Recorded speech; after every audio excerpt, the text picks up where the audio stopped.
갑자기 개최된 당중앙위원회 전원회의 제8기 2차 회의. 북한은 2019년 2월 하노이 회담 결렬 이후 내부 결속을 다지는 대규모 정치 행사를 이어오고 있다.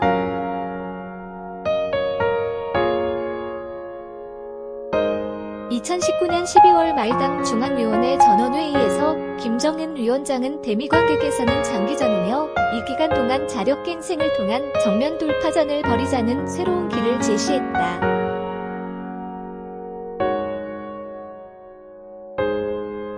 이후 북한은 연속된 정치국 회의 및 중앙위원회 회의, 그리고 2021년 1월 8일째 8차 당대회에서 일관된 입장을 견지해왔다. 2016년에 세웠던 국가경제개발 5개년 전략은 사실상 실패했음을 자인하고 2021년부터는 자력갱생을 기반으로 하는 국가경제개발 5개년 계획을 새로이 추진하기 시작했다.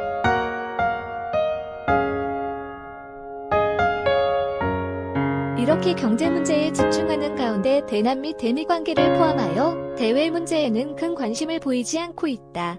다만 비핵화와 경제 제재 완화 문제는 더 이상 협상의 대상이 아니며 체제 안전 보장과 대화 재개 문제로 전환됐다는 입장을 유지하고 있다.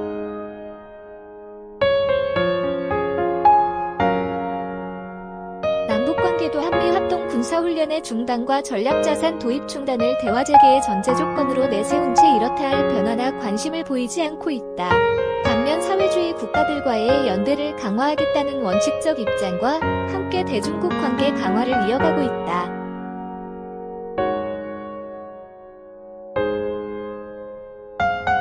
이렇듯 북한은 대외 관계보다는 내부 경제 문제 해결에 집중하는 모습을 보이고 있다. 그런데 2020년 10월을 전후해서 코로나19 방역을 이유로 국경 폐쇄를 강화하는 한편 대외 무역을 거의 중단하다시피 했다.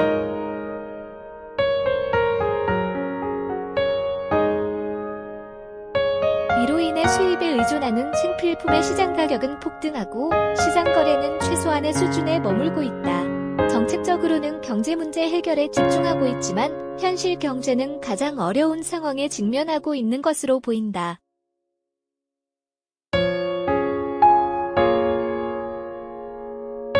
8차 당대회가 끝난 지 불과 1개월여 만에 북한은 이례적으로 당 중앙위원회 제8기 2차 회의를 2021년 2월 8일부터 11일까지 진행했다. 이 회의에서는 5가지 안건, 1단지 8차 대회가 제시한 5개년 계획의 첫 해과업을 철저히 관철할 때 대하여 이 전 사회적으로 반사회주의, 비사회주의와의 투쟁을 더욱 강도 높이 벌릴 때 대하여 3당 중앙위원회 9호집을 수정함에 대하여 4 조선노동당 규약 해설 심의에 대하여 5 조직 문제를 다뤘지만 실질적으로는 5개년 계획의 첫 해과업을 철저히 관철하는 문제를 집중적으로 다뤘다.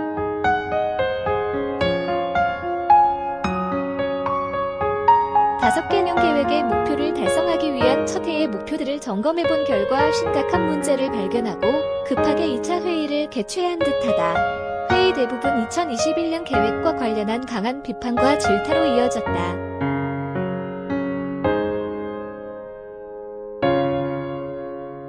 향후 북한의 전략 방향은 보다 명확하게 드러났다.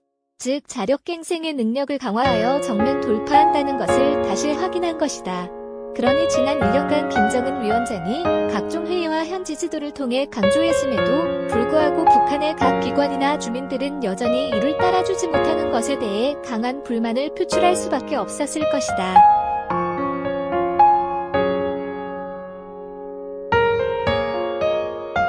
(2019년 12월 말) 회의와 유사하게 김정은 위원장이 참석자들을 집중 질타하며 사실상 2021년 인민경제계획을 다시 세우라는 지시를 했다.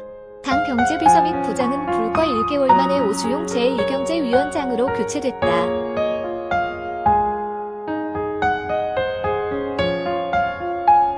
조용원 조직비서가 김두일 당 경제비서 겸 부장을 세워놓고 비판하는 사진이 공개되기까지 했다. 조용원 북한 노동당 조직지도부 제1부 부장, 왼쪽, 이 지난 10일 열린 당 중앙위원회 전원회의에서 김정은 국무위원장, 왼쪽에서 3번째, 앞에서 당 간부들을 공개적으로 질책하고 있다.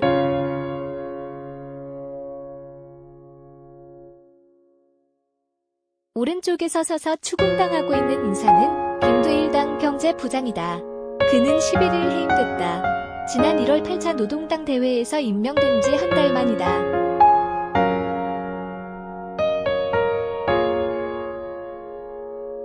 시로동신문이 문제를 해결하기 위해 두 번째 안건인 전사회적으로 반사회주의, 비사회주의와의 투쟁을 더욱 강도 높이 벌릴 때 대하여를 채택했다.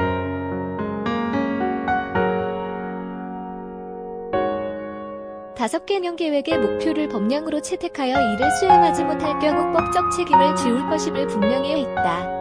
당의 경제 관련 지도 기능을 강화하는 한편 당 기관 자체들의 일탈을 관리 통제하기 위해 조직 지도부에서 분리 독립한 당 검사위원회의 하부 조직을 강화하고 이를 실행에 옮길 수 있는 검찰 기능을 강화했다.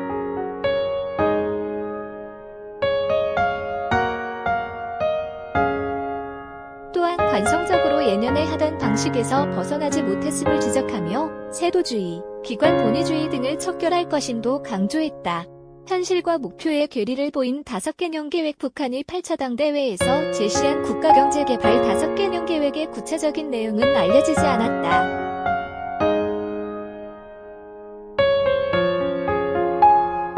다만 김정은 위원장이 제시한 5개년 계획의 윤곽을 보면 다음과 같다. 새로운 국가경제발전 5개년 계획의 중심과업은 금속공업과 화학공업을 경제발전의 관건적 고리로 틀어쥐고 기간 공업 부문들 사이의 유기적 연계를 강화하여 실질적인 경제 활성화를 추동하며 농업 부문의 물질기술적 토대를 향상시키고 경공업 부문에서 원료의 국산화 비중을 높여 인민생활을 한 계단 올려 세우는 것입니다.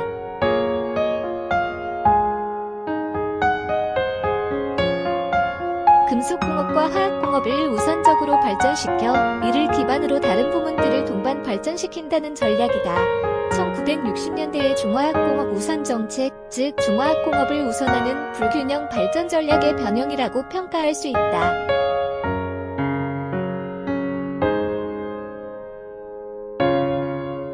당시 북한은 중화학공업 우선 정책을 통한 불균형 발전 전략과 균형 발전 전략을 놓고 많은 토론이 있었으며 결국 자력갱생을 기반으로 한 불균형 발전 전략을 채택했다.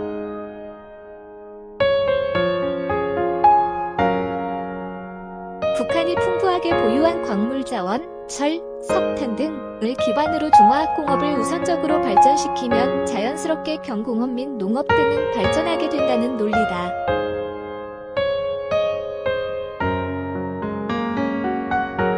이번 5개년 계획은 당시의 중화학공업 우선 정책에 기반을 두고 있다.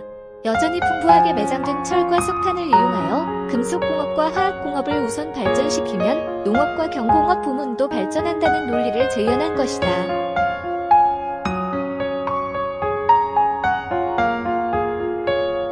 그런데 전략 방향만 1960년대의 사고를 도입했을 뿐 현실은 당시와 전혀 달라졌다는 점을 간과한 듯하다. 당시에는 전기가 부족하지 않았기 때문에 철과 황석을 채굴하는 데 큰 문제가 없었다.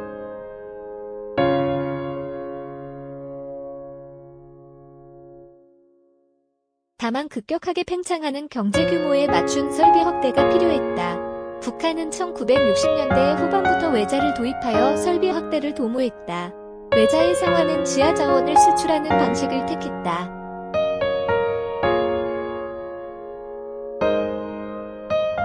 그러나 두 차례의 오일 쇼크로 인해 국제 원자재 가격이 급락하고 북한은 외자를 상환할 수 없게 됨으로써 외자 도입의 길이 막히게 됐다. 현재 북한은 전력 부족으로 철광석 생산 자체에 어려움을 겪고 있다.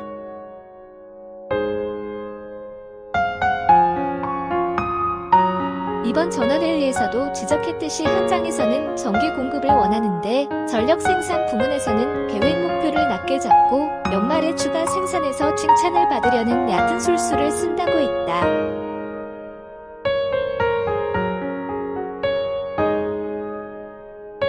전력 부족의 현실을 자인한 것이다. 더욱이 금속산업의 설비 정상화를 과학기술로 보완하라고 요구하고 있다. 1970년대 설비 도입에 실패한 이후 북한의 대규모 공장들은 거의 대부분 땜질식 공장을 만들어냄에 따라 설비의 생산성이 극도로 낮아졌음은 물론 사실상 가동하기 어려운 실정이다.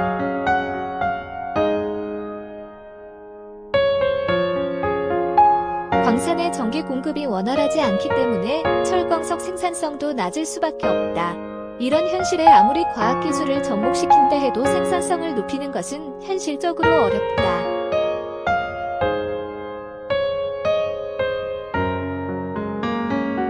북한의 각 기관이나 주민들은 이 사실을 잘 알고 있다.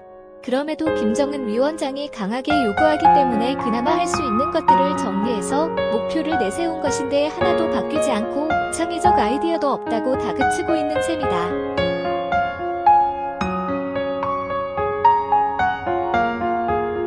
화학공업 부문도 다를 바 없다. 북한의 화학산업은 석탄 중심이다. 이 역시 1960년대 비난론 기술을 중심으로 자력갱생의 화학산업을 형성한 데 기인한다.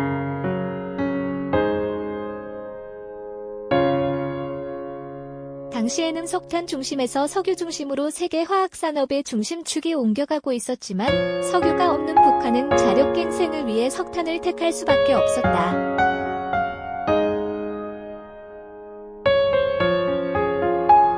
비난론을 개발한 북한의 화학자 리승기 박사의 업적을 내세워 석탄화학을 만들기는 했지만 실용성 측면에서 뒤처질 수밖에 없었다. 비료 역시 석탄화학에서 공급하는 구조다.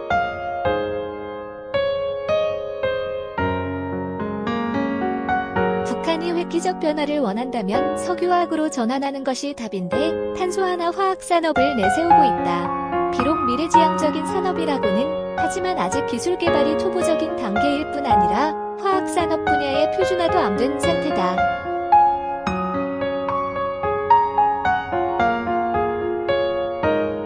이를 북한이라는 소규모 시장에서 주축산업으로 발전시킬 가능성은 거의 없다.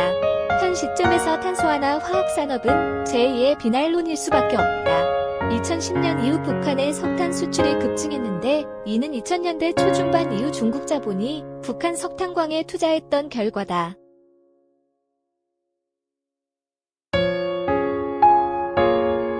석탄광의 투자는 기본적으로 채탄 설비와 전력 공급을 위한 발전기 공급이 동시에 이루어진다.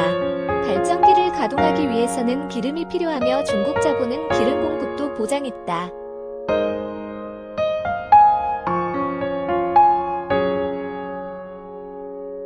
그런데 현재는 경제제재 등의 이유로 중국 자본은 상당수 철수한 상태다.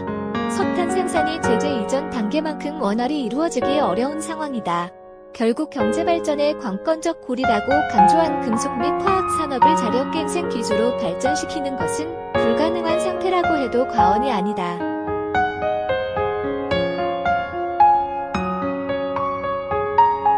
그나마 성과를 거두기 위해서는 전기 공급이 우선적으로 이루어져야 한다. 그런데 북한의 전기 생산은 수력과 화력으로 구성되어 있으며 화력은 대부분 석탄을 에너지원으로 한다.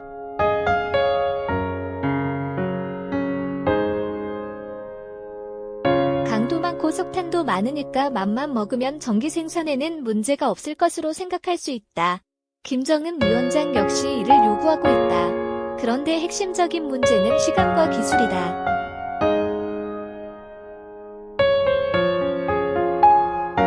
전기는 당장 필요한데 발전소 건설은 10년 이상 소요된다. 기존 발전소를 과학기술을 기반으로 개보수하면 되겠지만 핵심 기술은 하루아침에 만들어지는 것이 아니다.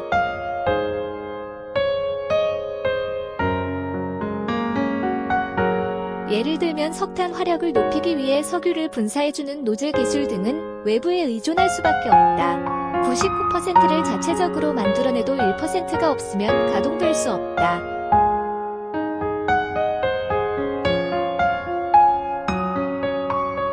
(2020년 8월 19일) 당 중앙위 제7기 6차 전원회의에서 김정은 위원장은 우리에게는 현실을 무시한 목표나 계획이 필요 없습니다. 우리가 혁명과 건설을 달이나 화성에 가서 하는 것이 아니라 이 땅에서 하는 만큼 우리가 처한 주객관적 조건을 구체적으로 반영하여 목표도 설정하고 계획도 세워야 합니다라고 언급했다.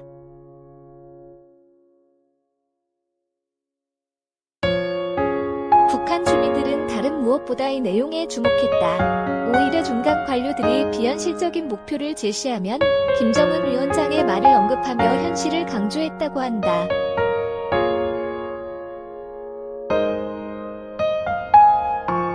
그렇게 나온 것이 것이 아마도 이번 2021년 인민경제계획일 것이다. 그러나 김정은 위원장은 당의 목표를 제대로 구현하지 못하고 현실에 안주하여 동네와 같은 계획을 세웠다고 강하게 비판했다.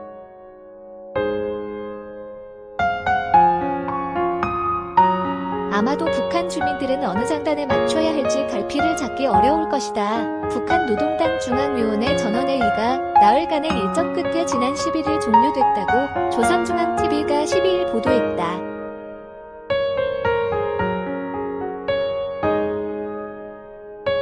김정은 노동당 총비서는 이번 전원회의에서 내각이 설정한 올해 경제 목표의 문제점을 신랄하게 비판하고 당 경제부장을 한 달 만에 교체했다.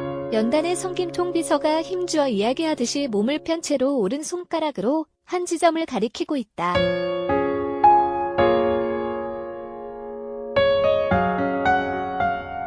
시 조선중앙TV 등호 연합뉴스 5개년 계획은 금속과 화학산업을 발전시키면 농업과 경공업도 따라서 발전한다는 논리를 바탕으로 하고 있다.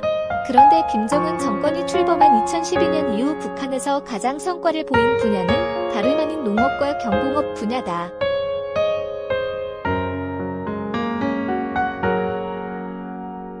북한 주민들은 최악의 식량난에서 벗어났고 북한산 경공업 제품들을 시장에서 구입할 수 있게 됐다.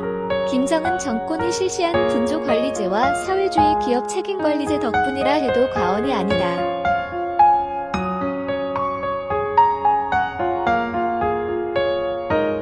농민들은 자기 땅을 가지고 농사를 지으면서 수확고의 평균 70%를 자체적으로 처분할 수 있게 됨에 따라 텃밭보다는 협동농장에 자기 땅에 더 신경을 쓰게 됐고 생산성은 자연스럽게 올라갔다.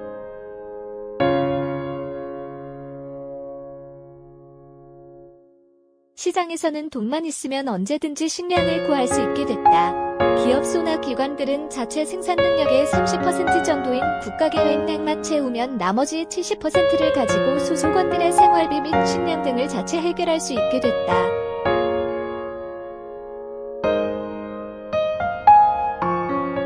역시 생산성은 올라가기 마련이다. 농업이나 경공업이 발전하는 데 중요한 역할을 한 것은 대외무역이다. 농업 부문에서는 종자와 각종 농기구를 무역을 통해 조달했다.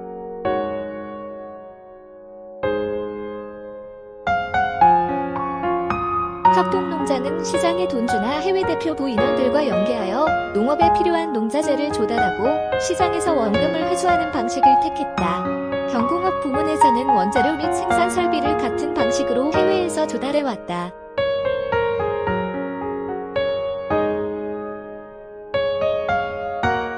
경제제재에도 불구하고 북한이 식량 및 경공업 제품 부족이 심화되지 않았던 이유는 이러한 대외무역에서 비공식 무역, 밀수 등이 차지하는 비중이 높아졌기 때문이다.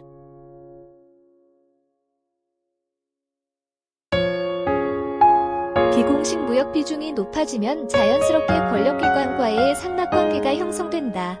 권력기관에 있는 사람들은 직접 시장에서 돈벌이를 하는 대신에 각종 이권의 뒤를 봐주고 현금을 챙겨왔다.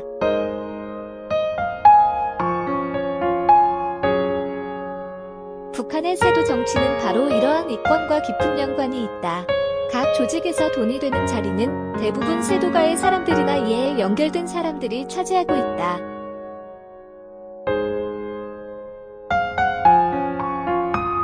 지난 수십 년 동안 형성된 북한 경제의 순환구조에 힘을 더해준 것이 포장 담당제와 사회주의 기업 책임관리제의 공식 도입이다. 그런데 2020년 하반기부터 북한 내부에 이상한 기류가 형성되기 시작했다.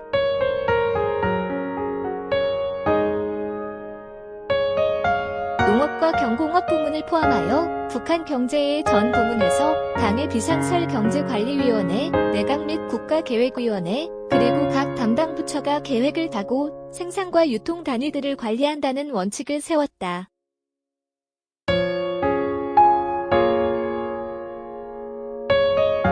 이는 포장 담당제와 사회주의 기업 책임관리제가 상대적으로 성공할 수 있었던 시장의 힘을 통제하겠다는 것이며 1960년대로 회귀한 조치다.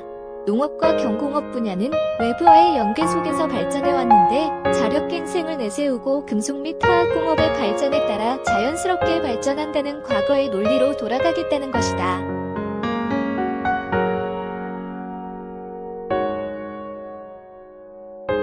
결과가 어떠하리라는 것은 불을 보듯 뻔하다. 인민대중 제1주의는 대외관계 개선을 통한 경제문제 해결로 실현된다. 이렇듯 북한은 새로운 길로 1960년대식 대응을 채택했다.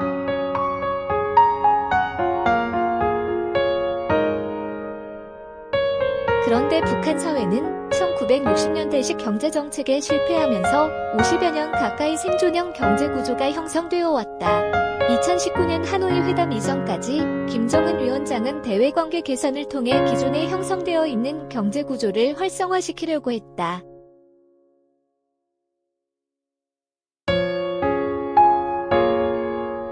그런데 이에 실패하자 다시 과거로 회귀를 시도하고 있다.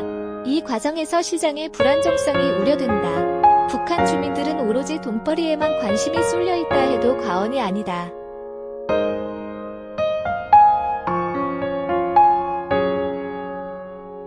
국가의 관리와 계획 기능이 강화되고 뇌물 및 상납 구조를 억제하기 시작하면 시장 기능은 약화된다. 시장이 약화되면 북한 주민들은 돈벌이를 할 수 있는 기회를 잃게 된다.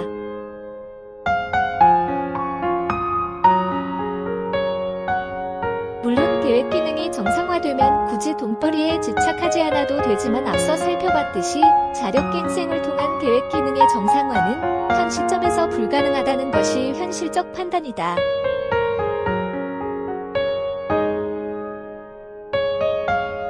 북한 주민들은 당장 코로나19로 인한 통제 때문에 생활고를 참을 수밖에 없으며 그동안 비축해놓은 것으로 버티고 있다. 그러나 코로나19 상황이 적어도 1년 이상 지속되고 이후에도 통제와 관리가 지속될 경우 주민들의 생활고는 인내의 한계에 달할 수 있다.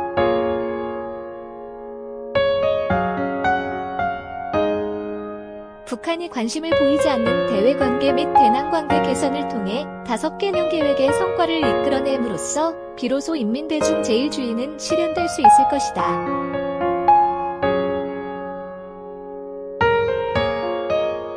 북한이 조속히 대남 및 대미 대화 테이블로 복귀해야 하는 이유는 바로 그것이 북한 주민들을 진정으로 위하는 길이기 때문이다.